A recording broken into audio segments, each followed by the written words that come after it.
Assalamualaikum warahmatullahi wabarakatuh. Saya Royana Mani dengan NPM 1903090073 dari kelas 5B Kesejahteraan Sosial Pagi. Ingin menjelaskan materi tentang pemberdayaan.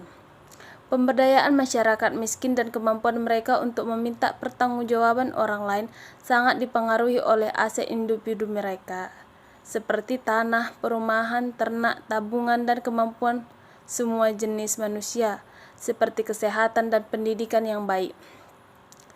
Dan sosial, seperti sebagian rasa memiliki sosial, rasa identitas, hubungan kepribadian, dan psikologis seperti harga diri, kepercayaan diri, kemampuan untuk membayangkan dan bercita-cita untuk masa depan yang lebih baik.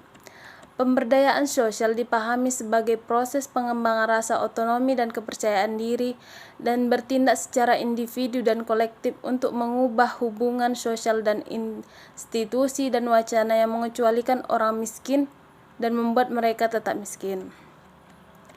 Hal yang juga penting adalah aset dan kemampuan kolektif masyarakat seperti suara, organisasi, persepsi diri mereka.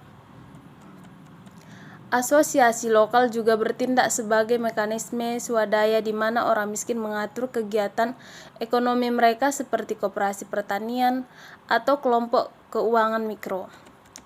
Penting juga untuk diketahui bahwa kehidupan berserikat di tingkat lokal terjadi terutama di lingkungan informal seperti organisasi keagamaan, lembaga adat, dan kelompok informal berbasis masyarakat.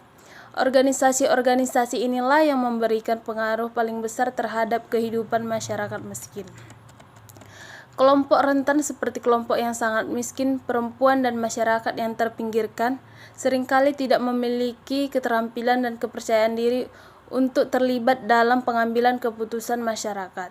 Oleh karena itu, mungkin penting untuk mendukung mekanisme yang dirancang untuk secara khusus menargetkan kelompok-kelompok yang terpinggirkan untuk memastikan bahwa mereka dapat berpartisipasi. Dikatakan bahwa partisipasi dalam asosiasi lokal dapat memberdayakan masyarakat miskin untuk terlibat dalam politik publik dan aksi kolektif.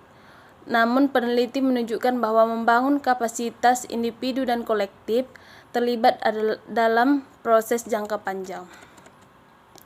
Tinjauan terhadap intervensi masa lalu dan yang ada menunjukkan pentingnya desain dan masalah implementasi mempertahankan komitmen pemerintah yang signifikan, seperti mendukung intervensi hak atas tanah, properti dengan upaya yang lebih luas untuk mempromosikan tata pemerintah yang baik, mereformasikan daerah pedesaan dan mata pencarian, mengurangi dampak negatif urbanisasi, dan mengatasi masalah di pasar tenaga kerja, mengatur utama masalah gender, mendukung intervensi dan kegiatan pendidikan, kesadaran dan pelatihan yang komprehensif untuk memastikan bahwa penduduk termasuk pejabat pemerintah memahami apa itu hak atas tanah dan properti, sadar dan peka terhadap sistem hukum yang ada misalnya hukum adat, dan mempertimbangkan dampak intervensi terhadap